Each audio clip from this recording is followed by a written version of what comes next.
આજ રોજ press conference કરવાની વાત ઉપર વિષય ઉપર ખેડા જિલ્લા મધ્યસ્થ બેંક એના વિષય જ્યારે હું બોલી રહ્યો છું ત્યારે બેંકની અંદર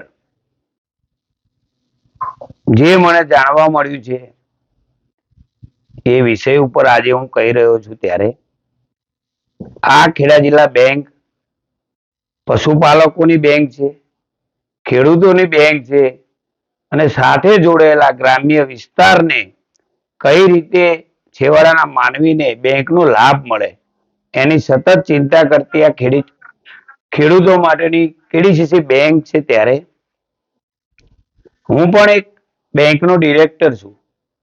ત્યારે મારા જાણ થઈ છે મને એવી રૂબરૂ કે ભાઈ 29/6/2024 ના દિવસે ખેડા જિલ્લા મધ્યસ્થ બેંકની અંદર આધાર કાર્ડના પુરાવા પર જ 32,26,000ની લોન આપવામાં આવી છે. એ તપાસ કરતા એ જાણવા મળ્યું છે આ ભારતીય જનતા પાર્ટીના જિલ્લાના પ્રમુખ અજયભાઈ એમના નામે આ લોન મંજૂર થઈ છે. ત્યારે મારે આજે કહેવું છે કે ગ્રામ્ય વિસ્તારનો કોઈ ખેડૂત હોય કે પશુપાલક હોય, એક બે જાનવર કે ઢોર લાવવા હોય તો એને લોન માટે જતો હોય તો બેંકની અંદર ધક્કા ખાવા પડે છે.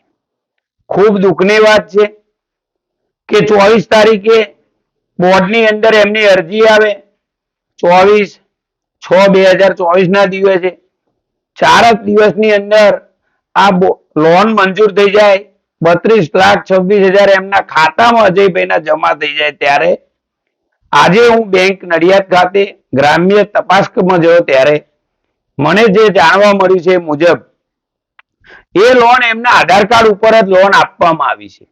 એ બેંકના મેનેજરે જ્યારે એમની જોડેથી માહિતી માંગી કોઈ સાહેબ તમારી આ લોન મંજૂર થઈ ગઈ છે, કોના કહેવાથી મંજૂર થઈ એ મને ખ્યાલ નથી, પણ આટલી મોટી રકમ જિલ્લાના પ્રમુખ ભાજપના હોય અજયભાઈ એમના ખાતામાં જ્યારે જમા થતી હોય તો આજે ખૂબ ચિંતાનો વિષય છે. ત્યારે તપાસ કરી ત્યારે 29 તારીખે એમના ખાતામાં પેમેન્ટ જમા થઈ જાય છે અને 30 તારીખે મકાનનો દસ્તાવેજ કરે છે અજયભાઈ.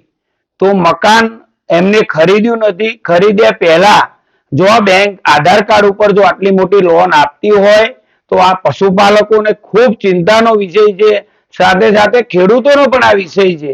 બેંકની અંદર આટલી મોટી થાપણો મૂકતા હોય તો પણ આવો વિષય છે કે આ બેંક આ રીતે રાજકીય લોકોને જો આવી આધાર કાર્ડ ઉપર આટલી મોટી લોન આપતી હોય તો બેંકનું ભવિષ્ય જોખમમાં ગણાય. ત્યારે આ બેંકના ડિરેક્ટર તરીકે મારે જાહેર કરવું પડે છે કે આ રીતે બેંકના ચેરમેન હોય અને સાથે તમામ ડિરેક્ટરોએ ધ્યાન રાખી બેંકની અંદર ખોટું થાય નહીં, પશુપાલકોનો કોઈ ખોટો અન્યાય ના થાય, ખેડૂતોને કોઈ અન્યાય ના થાય એ માટે આજે મારે ફેસબુક લાઈવ અને મીડિયા મિત્રો સાથે રહીને આજે લાઈવ કરવાનો આ હેતુ છે. ત્યારે આવનારા દિવસોની અંદર પણ આવું કોઈ પણ લોન મંજૂર ના થાય અને અમારા બેંકના ચેરમેન હોય, અમારા બોર્ડની અંદર પણ આ વાત આવે તો પણ ચોક્કસપણે એમના પૂરતા ડોક્યુમેન્ટ લેવા જોઈએ. જે કોઈ વ્યક્તિને લોન આપે એના હાથે અમે સંમત છીએ, લોન આપવી જ જોઈએ બેંકમાં તો જ છેવાડાના માનવીને એનો લાભ મળે. પણ આ ખરેખર ખૂબ દુઃખની વાત છે. ત્યારે અને બોર્ડની અંદર પણ 3 સભ્યો સરકારી જે પ્રતિનિધિ તરીકે નિમણૂક કરવામાં આવ્યા છે એ પણ ખરેખર ખોટા છે. તો આવનારા દિવસોની અંદર અમૂલની જે રીતે 3 સરકારી પ્રતિનિધિ નાબૂદ કર્યા છે એ રીતે બેંકની અંદર પણ થવા જોઈએ. આ લોન ની બાબત જે આખી આવી છે, આક્ષેપો થયા છે કે આધાર કાર્ડ ઉપર લોન આપી, શું છે? ખરેખર મને પણ આ સાંભળીને ખૂબ દુઃખ થયું. બેંકની અંદર એવી કોઈ જ લોન મારા કાર્યકાળ દરમિયાનમાં બની નથી અને તે વાતને સુનિશ્ચિત છેલ્લા જ બોર્ડની અંદર 31/12 થયેલી.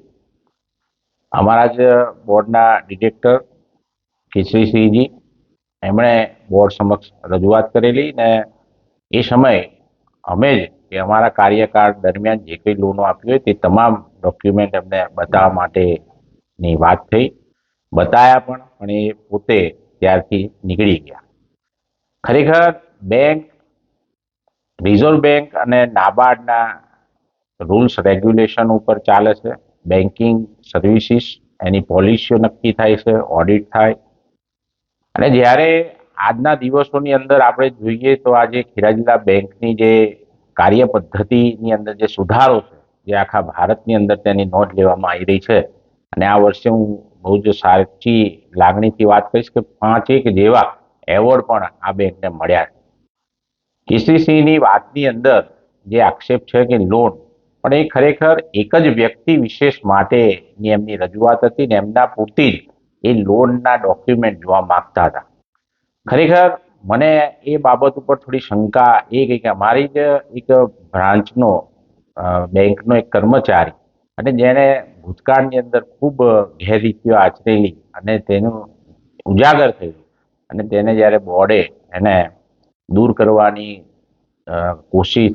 દૂર કરવાની કાર્યવાહી હાથ ધરી છે, તો આ ઈસમે આ ઇન્ફોર્મેશન ખોટી અમારા ડિરેક્ટરને આપેલી ને આ બાબત 31/12 ચોક્કસ રીતના સંપૂર્ણપણે બતાવવામાં આવેલી ને એના માટે ચોક્કસ વાત પણ થઈ ગઈ. અને લોનની જે પ્રક્રિયા છે તેની અંદર એની અરજદાર અરજી કરે, એની વેલ્યુએશન અમારા બેંકના નિવેલા વેલ્યુઅર હોય વેલ્યુએશન કાઢે, એની લીગાલિટી એનું સાચું છે કે નહીં એના ટાઇટલ ક્લિયર સર્ટિફિકેટ આવે.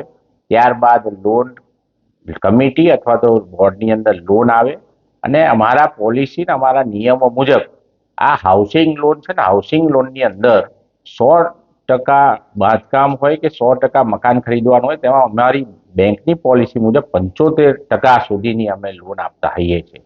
આ કિસ્સાની અંદર સ્પષ્ટ છે કે જે લોન ધારક છે તેને અમે એનું જે વેલ્યુએશન છે 4 ગણું છે અને એનાથી પણ અમે ફક્ત 30 લાખ રૂપિયા જ એમની લોનની ડિમાન્ડ હતી અને એમને અમે 30 લાખ રૂપિયા લોન આપી. અને લોન આપવા માટેના જે અમારા નિયમો છે, અમે જે વાત અંદર સાંભળી કે દસ્તાવેજ કર્યા વગર પૈસા ચૂકવી દીધા, તો આ ખરેખર એ જે ઇન્ફોર્મેશન છે ખોટી છે.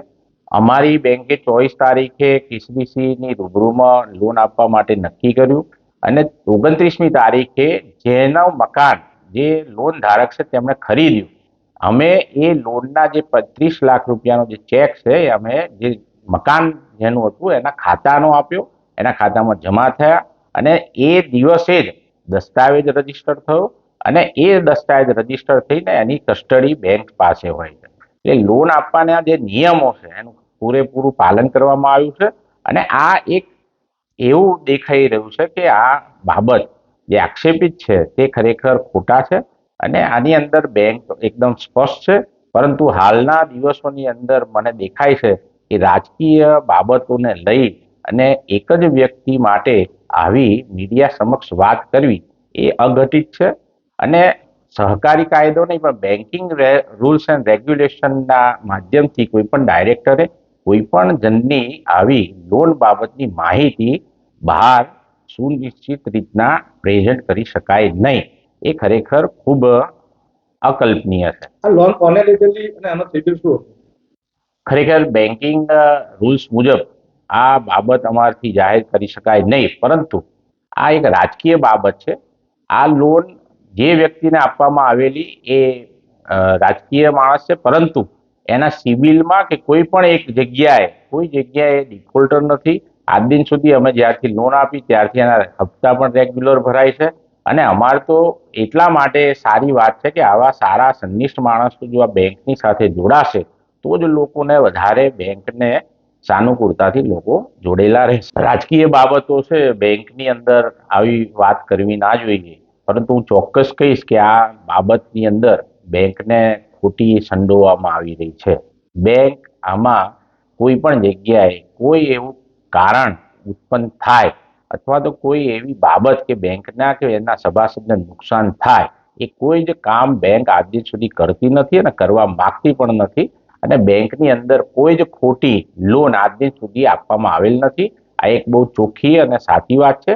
અમારા બોર્ડ ઓફ ડાયરેક્ટર તરીકે એમની જે કંઈ આ ગલતફહેમી અથવા તો એમની પોતાની મિસઅન્ડરસ્ટેન્ડિંગથી આ જે કંઈ વાત થઈ એ તદ્દન ખોટી છે. બેંક એના મેનેજમેન્ટ એનું વખોડી રાખે છે અને બેંક એના નીતિ નિયમો મુજબ ચાલે છે. બેંકનું જે ગ્રોથ છે અત્યારનું એ પણ સુનિશ્ચિત કરે છે કે બેંક ખૂબ ઉત્તરોત્તર પ્રગતિ કરી રહી છે. 2023માં બેંક 2500 કરોડના વોલ્યુમ પર હતી, આજે 4000 કરોડના વોલ્યુમ પર છે અને બેંક ડિજિટલ છે.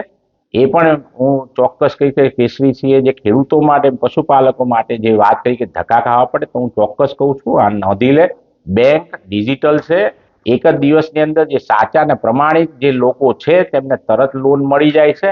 આજે પણ બેંકની અંદર 12,000 લોકોને કોઈ જગ્યાએ ધક્કા ખાધા વગર 189 કરોડ ડિજિટલ પ્લેટફોર્મથી 200 કિલોમીટર રહેલા માણસને 2 જ કલાકની અંદર લોન આપવામાં આવી છે. ને એ વાત એમણે પણ સુનિશ્ચિત કરી કે 4 જ દિવસની અંદર લોન મંજૂર થઈ. તો એ બહુ સારી વાત છે કે લોન લેવા માટે 3 મહિના 4 મહિનાની જરૂર નહીં. આ ખેડા જિલ્લા મધ્યસ્થ સહકારી બેંક છે જે ફક્ત એક જ દિવસની અંદર સાચા પ્રમાણિક માણસોને નીતિ નિયમ મુજબ એક જ દિવસની અંદર લોન આપી શકે તેવી સક્ષમતા ધારણ કરે છે. એકચ્યુઅલી આ નાબાર્ડ જે કોઈ ડિરેક્ટર અહીંયા આગળ સહકારી બેંકની અંદર ચૂંટાય ત્યારે નાબાર્ડની એડવાઇઝરી ગાઈડલાઈન હોય છે ને એની અંદર સુનિશ્ચિત દરેકે એનું પાલન કરવાનું હોય છે. દરેક એડવાઇઝરીના ગાઈડલાઈનની અંદર સ્પષ્ટ હોય છે કે ડિરેક્ટરશ્રીએ કોઈ પણ પ્રેસ કોન્ફરન્સ કે આ તે કરવાની છૂટ હોતી નથી. અને એ ચોક્કસ છે, આ નાબાર્ડ ને રિઝર્વ બેંકના બંધારણ ઉપર આ બેંકનું લાયસન્સ છે અને એ દરેકે આ ધ્યાન રાખવું પડે. આ કોઈ સામાન્ય બાબત નથી. આપણે કોઈને ના ફાવે ને એને જો બેંકના કોઈ વિશેષ અધિકારોનો આપણે જો ઉપયોગ કરીએ તો એ ભવિષ્યમાં નુકસાન પણ કરી શકે છે. એનાથી બેંકને પણ નુકસાન થઈ શકે તેમ છે ને એ ભવિષ્યની અંદર. આ તો હું સમજુ છું કે જે તે લોન ધારક છે એ તો સારા જ છે, પણ જો આવી રીતના જો આપણે વાત કરીશું ને સાચા માણસને લોન આપીશું ને પછી આવી વાતો આવશે ને એ લોન રિપીટ લઈ લેશે તો જે બેંકને આર્થિક રીતના જે ફાયદો થઈ રહ્યો છે તો એ થતું નુકસાન થાય અને એ નુકસાનથી ખરેખર ભવિષ્યમાં ગંભીર પરિણામો પણ બેંકને ભોગવવા પડે. એટલે હું ચોક્કસ કહીશ કે આવી બાબતોને મીડિયા સમક્ષ અથવા તો કોઈ જગ્યાએ આક્ષેપિત ના લાવવી જોઈએ. આના જે તે ઓથોરિટી સુધી એમણે પ્રયાસો કરવા જોઈએ. અમે જો સાચા ના હોઈએ તો એમને જે તે જગ્યાએ લેખિતમાં રજૂઆત કરવી જોઈએ અને એ જ રજૂઆતને ધ્યાને લઈ અને જે તે ઓથોરિટી એનું કાર્ય પદ્ધતિથી કામ કરે એ જ યોગ્યતા છે. ઓકે.